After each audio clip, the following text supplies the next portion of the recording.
Bharatiya Janata party Pimpri Chinchwad शहर जिला ने जम्मू कश्मीर के पहलगाम में हुए कायराना आतंकवादी हमले में मारे गए हिंदू नागरिकों को भावभीनी श्रद्धांजलि अर्पित की।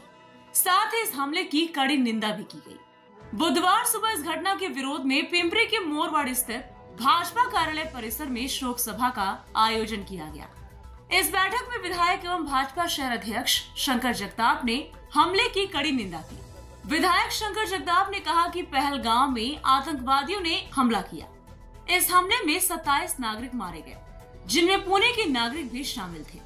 इस घटना से पूरे देश में गुस्से का माहौल पैदा हो गया है। इस हमले में निर्दोष पर्यटकों को निशाना बनाया गया है।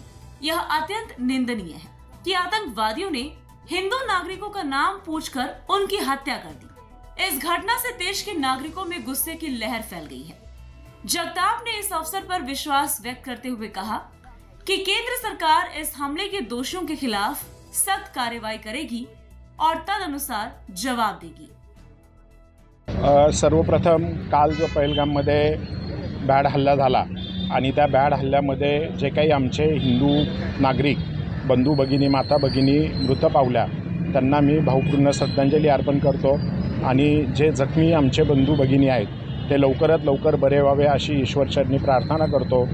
कालचा हा झालेला हा बॅड हल्ला हा फक्त हिंदूंवरच नव्हे तर संपूर्ण हा भारतावर झालेला हा हल्ला आहे आणि निश्चितच सर्व भारतीयांमध्ये आता एकदम विरोधाची तीव्रतेची आणि एकदम त्यांना प्रत्युत्तर देण्याची सगळ्यांची मानसिकता तयार झाली। प्रत्येक जनसामान्यामध्ये हीच भावना आहे की आपल्या देशाचे पंतप्रधान माननीय नरेंद्रभाई मोदी आणि आपले गृहमंत्री अमित शाह यांनी पुन्हा एकदा सर्जिकल स्ट्राईक करून पुन्हा एकदा त्यांचा बिमोड करावा, त्यांचा समूळ उच्चाटन करावं या पद्धतीची सगळ्यांची भावना आहे।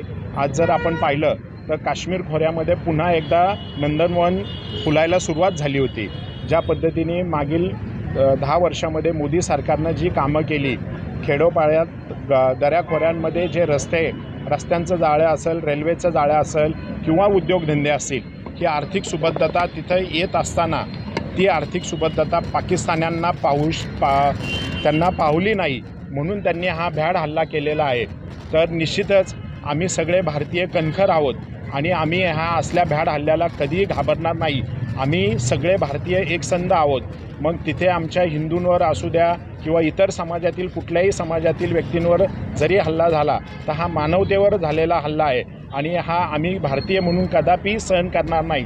याला जशास तसं प्रत्युत्तर हे निश्चितच आमचे गृहमंत्री अमित शाह आणि माननीय पंतप्रधान नरेंद्रभाई मोदी हे जशास तसे उत्तर देतील अशी आम्हा सर्व भारतीयांना खात्री आहे। हे पहा, एकतर कसं असतं, अतिरेकी किंवा ह्या दहशतवाद्यांना कुठला धर्म नसतो, त्याच्यामुळे इथे कुठलंही आम्ही जातीयवाद करत नाही आहे।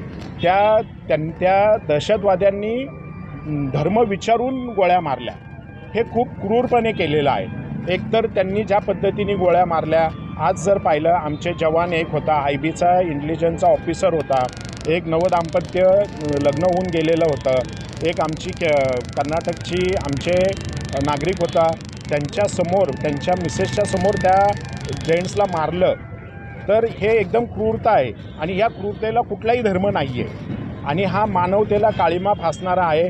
अशा लोकांना खरं तर चौकात नव्हे तर कशा पद्धतीने मारावं, लोकांमध्ये जर तुम्ही सोशल मीडियावर जर पाहिलं तर सगळ्यांची हीच जनभावना आहे की माननीय मोदीजींनी आणि अमित भाईंनी पुन्हा एकदा सर्जिकल स्ट्राईक करावा आणि हे सर्जिकल स्ट्राईक फक्त आता त्या एरियापुरतं न करता पूर्ण पाकिस्तानमध्ये करून ज्या पद्धतीने इस्रायल आणि गाझापट्टीमध्ये जसं युद्ध झालं, हमासचं जसं त्यांनी नामोनिशान मिटून टाकला, त्याच पद्धतीने आज करायची वेळ आहे। तरच ही मानवता आणि ही मनुष्यता ही टिकेल, नाहीतर हे लोक धर्मामध्ये जातीमध्ये तेढ निर्माण करतात आणि आपल्याला ते बॉर्डरवर आणि देशामध्ये भांडायला लावतात।